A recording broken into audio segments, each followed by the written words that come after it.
酒台上粵語點解唔講乾杯而係講飲勝呢？因為乾字係有乾涸同埋乾枯嘅意思，唔吉利，所以好多人都以為因為個勝字有贏嘅意思，所以就係講飲勝，就好似絲瓜講成係勝瓜咁樣。其實飲勝嘅勝字啊，原來係用呢一個勝，係來自於三國嘅時候，由於朝廷禁酒而衍生出嚟嘅替代語言。係用呢個勝嚟代表酒，喺《三國志·徐邈傳》裏頭咧就有記載。當時發令禁酒啊，而東曹以是令，徐邈咧就偷偷飲到大醉。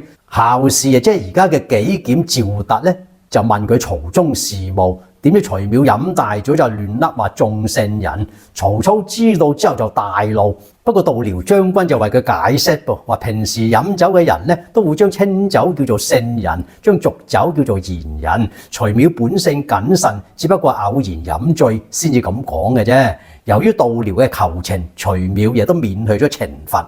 後嚟曹操見到徐邈，仲同佢講笑話：最近有冇眾聖人啊？